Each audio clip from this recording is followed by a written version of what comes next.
Welcome back everyone to MILLENNIUM-EYES YGO. It's Dakota here, and today we're going to go over the deck profile from the Dark World Danger deck that I was piloting in my last video against Malicious Intent, aka Michael. The deck didn't perform as well as I wanted to, but you know, that's the risk that you take whenever you're playing Dangers in any of your decks. You know, sometimes when you really need that body to hit the field and get that free draw and you snipe it, well, things can just go very, very south. So we're going to talk about the deck, my card choices, maybe a little bit of spice, not so much. You know, I feel like these decks, they pretty much all run the same, but I like to think I did add a little MILLENNIUM-EYES YGO twist to the deck. I'll let you guys be the judge of that, and we'll just go ahead and dive right on in from there. Okay, starting with the Dark World cards, we have 3 Snows. It's pretty standard. Snow's probably your best Dark World card in the sense that it searches you every single Dark World card that you could possibly need. More oftentimes than not, I am always grabbing that Gates of the Dark World first, unless I have it in my hand. Then I'll grab any other one that I want, because that's what she does. She's a level 4, so you can normal summon her down and use Graph to bounce her back. I'll explain that a bit more detail later on. We have 3 Brow for our next Dark World card.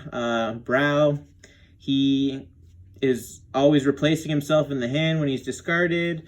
He's a free draw. He deck thins. He's the man. Next, we have 3 Grapha. Grapha, he's a boss. He's a 3k body when Gates is on the field. Anytime he's discarded outside of paying cost, he will pop you any card on the field, face up, face down, doesn't matter. He's a free summon from the graveyard when you have a Dark World on the field, and that's not a once per turn either. So basically you can just keep summoning him from the graveyard for as many Dark Worlds as you can get on the field. Usually the Dark Worlds that you're using for those effects are these 2 guys right here. And if not those 2, you're using the beige, because all of these guys share the same effect in the sense that whenever they're discarded, they're a free body on the field. They just special summon themselves for absolutely free. It's incredible. I like him because worst case scenario, he is going to get you just a 2700 beat stick on the field as long as you have your field spell up. Loose Scent's incredible. He's a little pricey. He's probably the most expensive one, but not because he's the most broken one, but I think it's just because not a lot of people have copies, or I don't know what's going on. But yeah, all in all, that's a pretty solid Dark World package that I have. I try and keep it a little bit smaller because you don't really want to brick a full hand of Dark Worlds, because you then don't have a way to discard anything, and it just gets really, really messy. So moving on from the Dark Worlds, we'll talk about some Dangers. Danger, first off, we have the Mothman. Now, the Mothman's incredible because whenever he's discarded, he is a Dark World dealing for your deck. So basically, each player draws a card and discards one.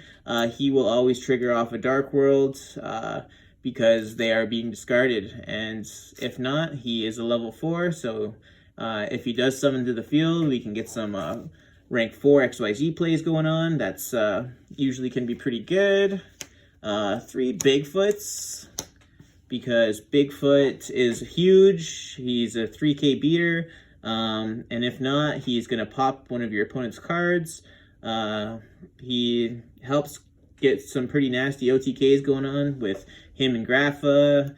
And then also this next bird that I'll talk about is also his partner in crime. You know, you get both of these guys on the field, you have a Wee Witch, you're talking some pretty good damage.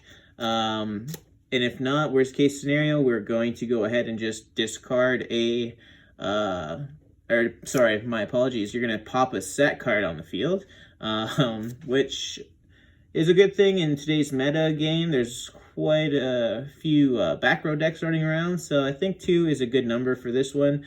They're also level 8s. There's a lot of level 8 synergy going on. You get rank 8s out on the board pretty easily with this deck, I would say. You can definitely make some Appaloosa boards with some pretty nasty like Hope Harbingers or some Zombie Steins on the field. It's pretty fun.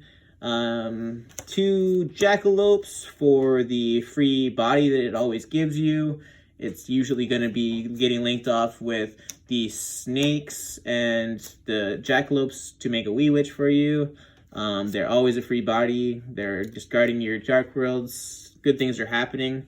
Next we have the 2 Chupacabra. So Chupacabra is helping you to, usually you want to discard this one in my opinion, to the graveyard to summon out a Bigfoot that's already there, or a Thunderbird to help put on some pretty big damage. He's pretty great in this deck. He's also a Fiend, which is really cool because it helps you banish this from your graveyard to get a free draw off of your Gates of the Dark World.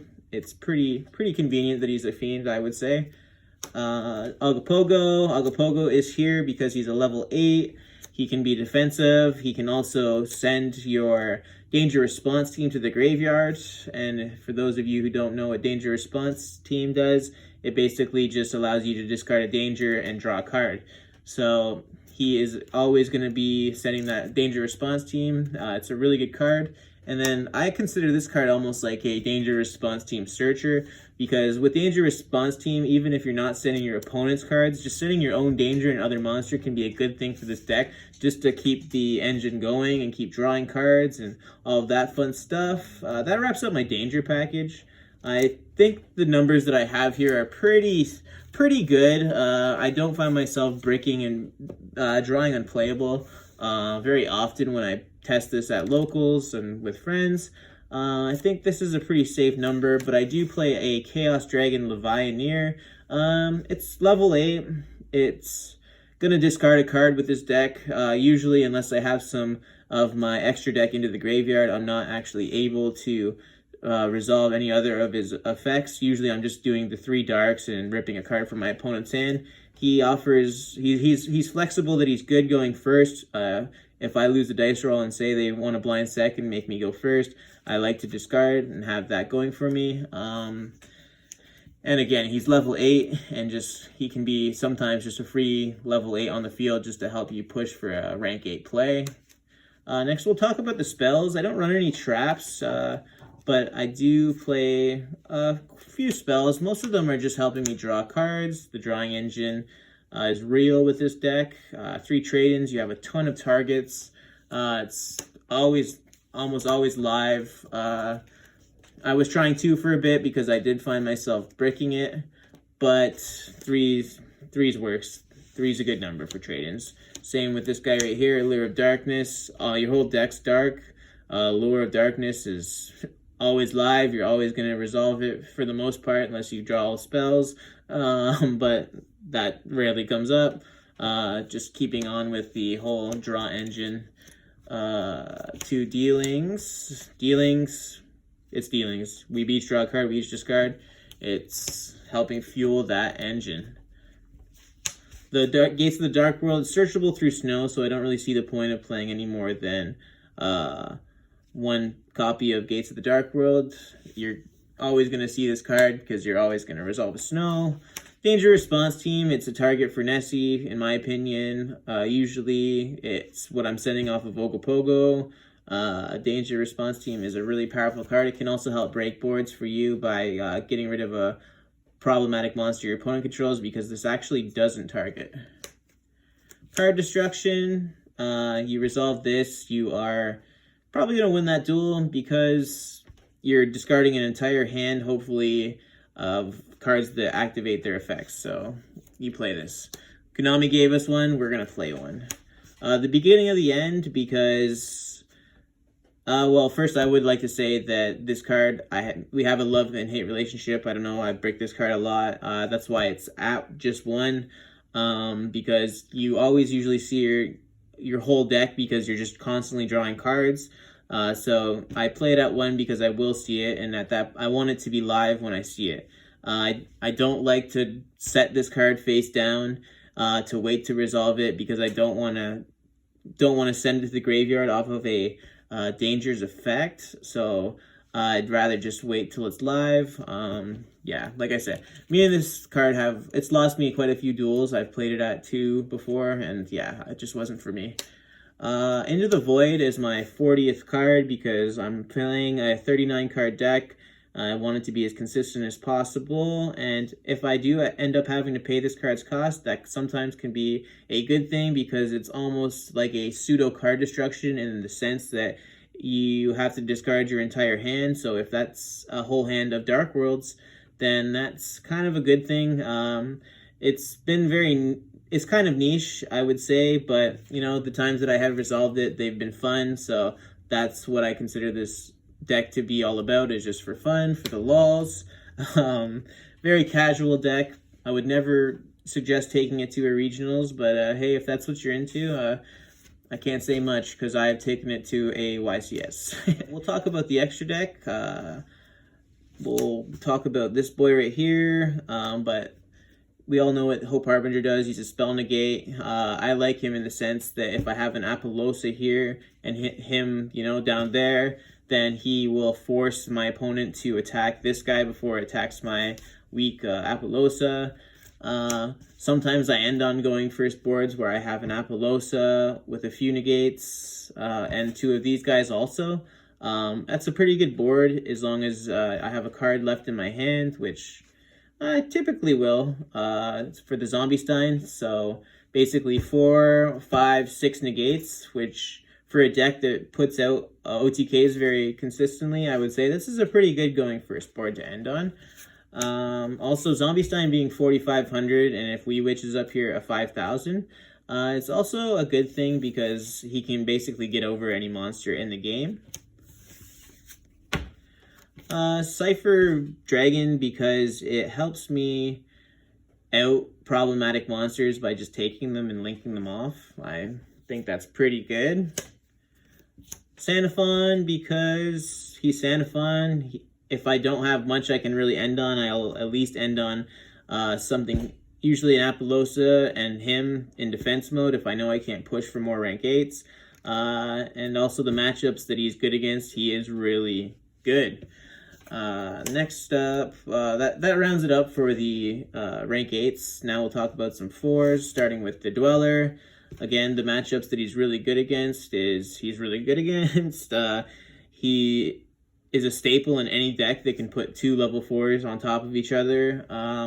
I think in this meta he's still actually okay too, so sometimes we'll just blind Dweller if all else fails. Exciton Knight, because I love this guy, can help turn around some games real quick. If I absolutely brick with this deck, then yeah, sometimes, you know, he'll just help me blow up a board and do some fun things. Tornado Dragon, because one thing you'll learn about me is I hate back row decks, so I play Tornado Dragon just to get rid of a couple things, pop some floodgates, worst case. Phoenix again, same idea.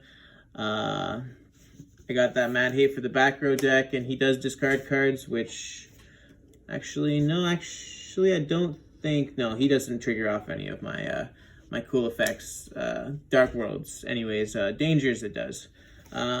Witch Apprentice, I'm always using this card every game. It gives me big boss monsters and even bigger buff, and also sometimes, you know, going to the graveyard is awesome. But I also like to just be able to have this card just to help free up some space because I'm flying through the monster zone so quickly. Unicorn, it's a fiend, which is fun too. Sometimes that comes up to have a little extra push for game. 2700 beat stick plus a spot removal. Blackluster Soldier of Chaos. He just, it's hard for some decks to get over. So I like having him included. Cerugia, because we can put 4 monsters on the field really easily going first, and if we don't have what we need, he can help see it. Apollousa, she is this deck's best friend for putting on boards, going first as well, sometimes going second if I feel like my opponent has a Nibiru, I'll just start with her because this deck does summon a lot. I'll just make sure she's out so I can eat up that Nibiru. Boil Sword, because it's Boil Sword, this deck spams, so you want to have that win condition there if you need it. And Mech Knight Crusadia Avermax, because some decks just can't play through it, and yeah, that's what it's all about. That's it for the extra deck. It's a work in progress, you know, it's kind of whatever you want to throw in there. This deck doesn't really overly rely on the extra deck. You can put out the damage to weak boards with just the main deck. But yeah, that's what I have. That's what works for me. I'd recommend testing it out. The side deck's always kind of, you know, for your locals. That pretty much wraps it up for my profile here today. Don't worry, this was just a fun build. Next, I think I'll be putting my favorite deck, or one of them at least, Mech Invoked, into the fold. Look out for that live duel going down with Malicious Intent in the next few days, I would say. That basically wraps it up over here on my end. Thanks for coming out, guys. I look forward to seeing you on the next one. Hope you all have a good day. All right, peace.